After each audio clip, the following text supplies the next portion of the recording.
When you commit to your creative process, there are inevitable setbacks and failures, of course, but if you're committed to it, you will get there. I can't say when exactly, but you will get there because it's a matter of patience. Welcome to Tapping Creativity, a podcast for the creative community. Yes, it's a podcast for you. Whether you're looking for insight, inspiration, or community, you found yourself in the right place. My name is Matthew Temple. I am the host, and on this podcast, we go into questions, inspirations, challenges of the creative process. It's about connecting with other artists, hearing what other people are struggling with, their wins, their challenges. If you like what you hear, make sure you subscribe, follow, share. If you really like what you hear, give us a thumbs up or give us some kind of review. And with that, let's hop into this week's episode.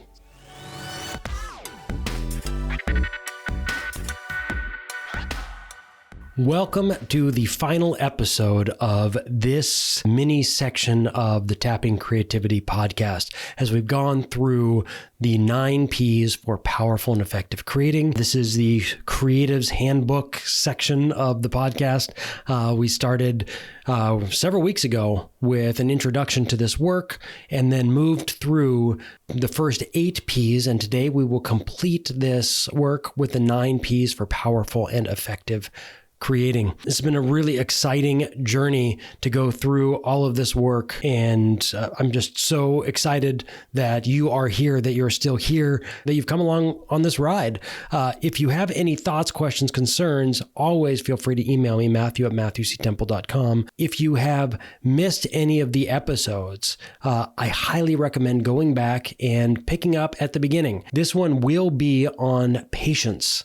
And if patience is what you're looking for, well then, if that's really sort of like if you're a person that feels like, oh, I'm always just like, I don't have patience to finish what I'm doing, then stick around and don't go listen to any of the other ones if you haven't heard them before. But if not, I would suggest kind of going back through and following this path that we've gone through on this Creative's Journey section of the Tapping Creativity podcast. So with that, welcome to this week's episode. We are going to get started on patience. Now, when I teach screenwriting, all my new students always think they know how to write a good story for the screen before they start. It kind of goes like this. I have good ideas, which I know are good. I've watched a ton of movies and TV, and I've read many books, and I've heard many stories, so I know I can do it. The problem is that's a little bit like saying, I've watched every episode of Grey's Anatomy, and therefore I can perform brain surgery on you. Not the case. The thing is, though, I was a screenwriting student once, and I know exactly what that's like. Like, I was sure that my first screenplay was going to be a huge hit, and it would resonate with millions of people, and I was going to win an Oscar, and I would be famous, or at least be nominated. But becoming good at your creative craft is a lot like brain surgery. And brain surgery takes years of practice. And so does your creative endeavor, whatever you've chosen to be. And, Malcolm Gladwell, if you've read Outliers or not, he gives valuable insight into the time that it takes to achieve mastery, which he pulls out at 10,000 hours. And so, 10,000 hours. And when I look back and the people who I know who have been successful in a way, and we all have different variations or understandings of what successful means, but successful in, what they've been able to do as their career and pay their bills and people know who they are. And it takes 10,000 hours. A good friend of mine is a screenwriter, has been very successful. And the amount of screenplays that he had to write before he sold one was quite a few. And he's a natural talent, like not someone, far more talented than I will ever dream of being. And yet it still took him a bunch of screenplays and just poring over it and working and truly studying that craft before he got his first break. And when he did, it was like, oh, wow, that's amazing, but it's not amazing. It's that he did the work. Really, like very, very few of us just pop out of our mother's wombs and we're Mozart and we can be 7 years old and we can, write symphonies. We can't do that. So we have to kind of keep growing and keep, get good at being bad at it so that way we can get better. And in order to do that, we have to be patient because you're being called to do some pretty big work here. So the work you do will touch those around you. And you may be fortunate enough to have your work seen by millions of people. And you may be fortunate enough to have a handful of little kids at the local library. Or maybe it's just your own children or grandchildren or your mom or your dad. But you will touch people's lives with your work. And if you're going to do this big work, there's going to be a little bit of cleaning up of your priorities and your commitments. Because if you wanted to have a YouTube channel, for example, and you're not videoing that regularly, then it's not your priority. If your priority is to write a book, but you're not writing regularly, that's not your priority. Now, if you're stressing out about money and keeping up with all the new shows on Netflix or even slamming on a deadline at work or whatever it is, those are your priorities. And that's not a problem. It's just a problem we don't acknowledge it. If my priority is writing a book, then I need to show up and do it. Because I can tell you right now, I have a priority of paying rent, and I pay it every month, right? So that's clearly a priority for me. I want to have a roof over my head. That's important. I put gas in my tank. That's a priority. I have to have enough money to put gas in my tank because I don't want to run out of gas on my way to somewhere, right? That's a priority to me. So we just have to be really clear on what our priorities are. So if we be honest with what's happening, then you can also shift your priorities. And that's the thing. I can shift the priority when I'm honest about what it actually is. So you might be committed to all these different things, but when you commit to your creative process, there are inevitable setbacks and failures, of course, but if you're committed to it, you will get there. If you commit, you will get there. I can't say when exactly, but you will get there because it's a matter of patience. There's that old saying, your eyes are bigger than your stomach. And, I think you can probably say if you're anything like anybody that I've ever met, you make a bunch of plans and you say, I'm going to go do all these things today, and then you don't get through all of them. Or I'm going to finish building my deck by June 1st, and then June 1st rolls around and it's not done. We often set up plans and we don't get them to all happen. And it's because we actually think that we can accomplish more than we can. It's just like an all-you-can-eat buffet. You think you can eat more than you can, and a lot of those all-you-can-eat restaurants count on that. But unfortunately, unlike a plate of half-eaten bacon and eggs, the failure to hit on all the goals you set for yourself can become an albatross that you wear around your neck. And it's time to let that go. It's okay as long as you're doing it. Because when that becomes this albatross, then again, you come to this thing of, I'm not good enough. All these other things come in, and you put too much food on your plate. You've added too much pressure. So I'll say it right now, you will never get it all done. And when you do get it done, it will take longer than you think. That is period. And that is the end of that story. It takes longer than you think. It always does. And you will never get it all done in the time that you think you will. Things always take longer. I'm being a little facetious. Sure, there are times, but in general, all of these creative endeavors, they just take longer, and that's fine. And eventually, if you're kind to yourself and you see that you can persevere and you have patience, that means you don't quit. You'll get a shocking amount done. And now patience is this really important thing because patience doesn't mean waiting to do it. And that's this big fallacy that people think is that, I'm waiting for the right time. No, the right time is now. Patience is not for the doing. It's for the completion and or any outcome. Okay? You have your plans. The universe has its own. Work towards yours. But know that there are powers much greater than yourself at play. So you just keep working and be patient. Keep working and be patient. So in the show notes today, there is a worksheet. It's called a letter of forgiveness. And I want you to, if you're listening, you can just pause this right now. If you had a journal or something, this is the thing. I want you to write a letter to yourself, forgiving yourself for anything you've said that you would do, but you haven't. Forgive yourself for not being further along in your creative process or your creative life or this project than you are. So maybe it's about the project, or maybe it's other goals or dreams you've set for yourself. But go ahead and write yourself a letter of forgiveness. Okay? Now, ideally, you'll read it out loud to someone you trust, But make sure that they don't try and make you feel like, oh, it's okay.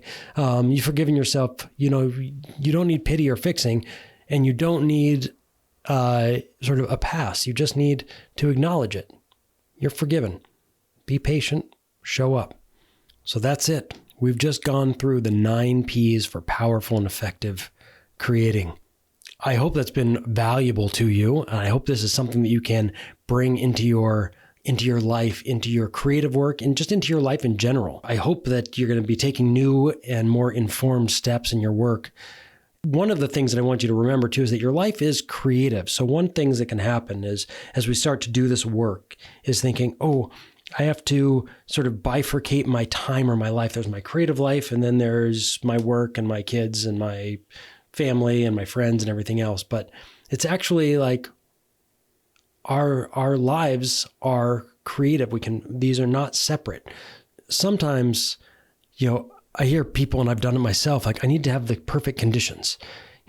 Once I remember I was having writer's block, and I said, I'm going to go rent a bed and breakfast somewhere and just write.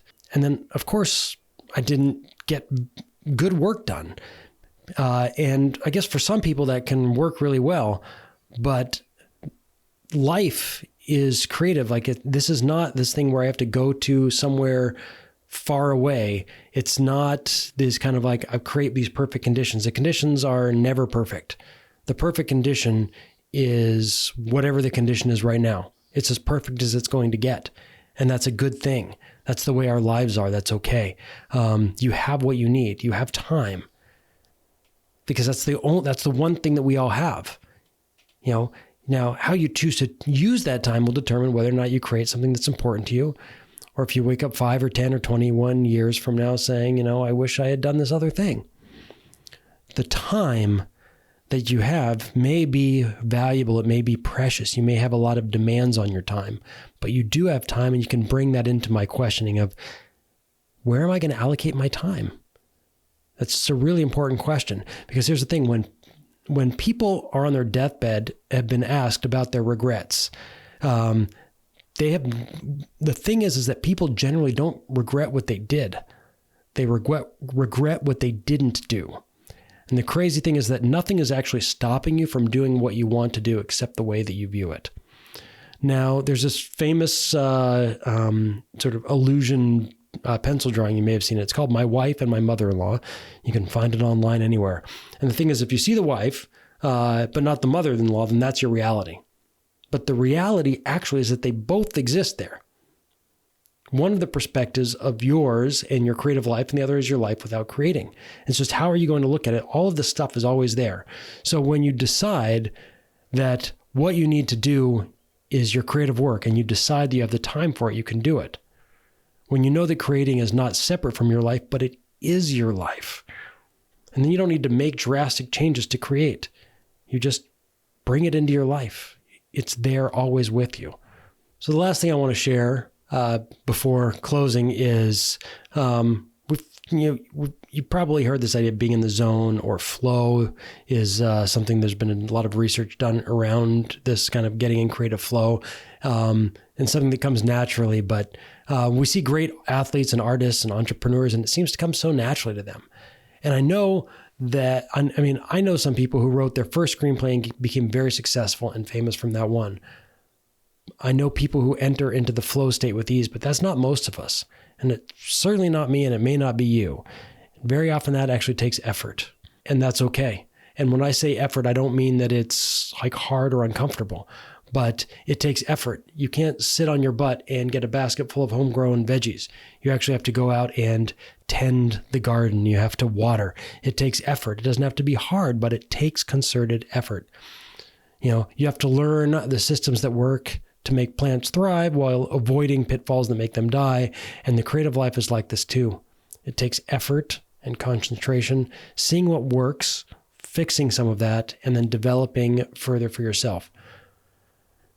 And, one of the things when we get to the end of something, whether it's like we've come to this end, it's like, oh, now I know this stuff. Like I've listened, I've started, but really, we're really just at the beginning. This is just the beginning.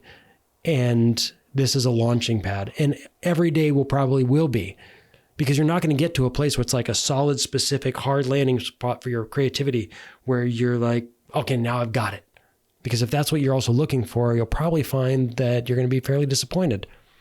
Because the more you know and the more you create, the more wisdom you gather, the further away you may feel from the greatness that you seek. Sometimes you'll hit your goals and keep your processes going, and other times you won't.